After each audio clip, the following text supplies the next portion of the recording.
নমস্কার, জেঠি ভাইজি কিচেনে আপনাদের সবাইকে স্বাগত। বন্ধুরা, আবার ফিরে এলাম নতুন একটা রেসিপি নিয়ে।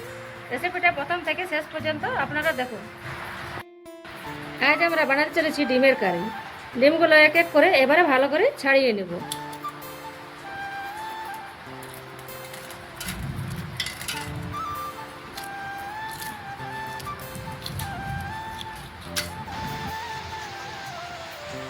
ডিমগুলো আমাদের ভালোভাবে ছাড়ানো হয়ে গেছে। চলো তাহলে এবার ভেজে নিই। কড়াই চাপিয়ে দিয়েছি। কড়াই গরম হয়ে গেছে, দিয়ে দিচ্ছি সরিষার তেল।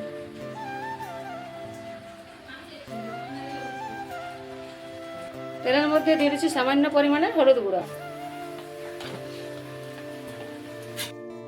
তেল গরম হয়ে গেছে, এবারে এক এক করে ডিমগুলো দিয়ে দিচ্ছি।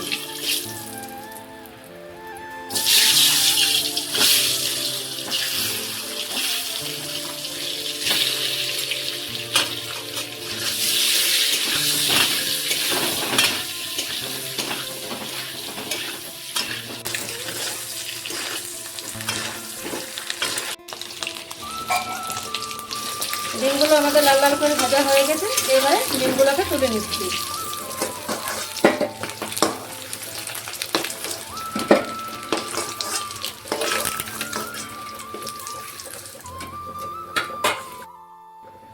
একই তেলে আলুগুলোকে ভেজে নেব লাল লাল করে।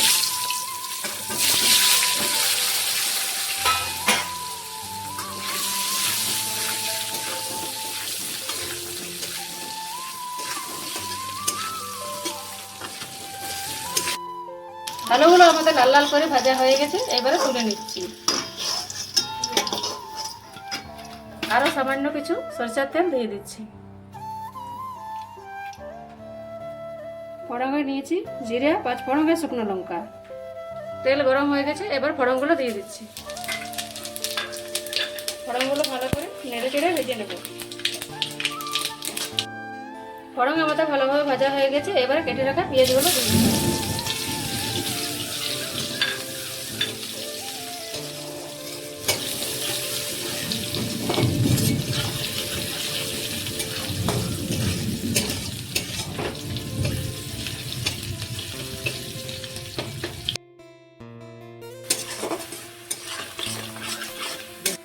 পেঁয়াজ আমাদের লাল লাল করে ভাজা হয়ে গেছে, এবারে মশলা দিয়ে দিচ্ছি ধনে গুঁড়া, লঙ্কা গুঁড়া আর হলুদ গুঁড়া।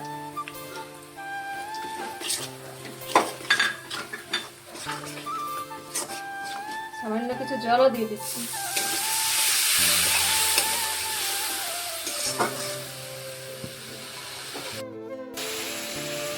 আদা রসুনের পেস্ট দিয়ে দিচ্ছি 2 চামচ।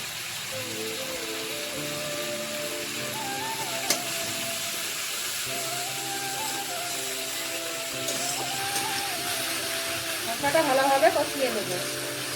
যতক্ষণ না মশলা থেকে তেল ছাড়ছি ততক্ষণ পর্যন্ত মশলাটা ভালোভাবে কষাতে হবে।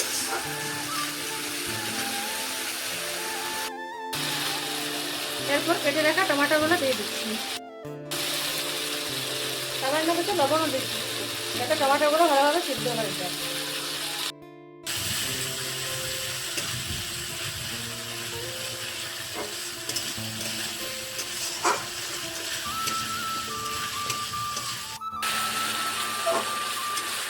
মশলা ভালোভাবে কষানো হয়ে গেছে, মশলা থেকে তেলও ছেড়ে গেছে। এবারে ভেজে রাখা ডিম আর আলু একসাথে দিয়ে দেবো আর ভালোভাবে কিছুক্ষণ কষিয়ে নেব।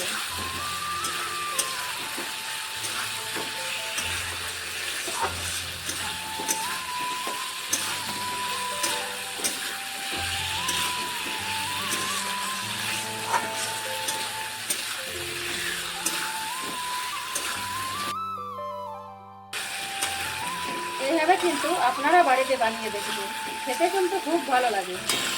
আমাদের ডিম আলু ভালোভাবে কষানো হয়ে গেছে, এবার দিয়ে দিচ্ছি পরিমাণ মতো জল।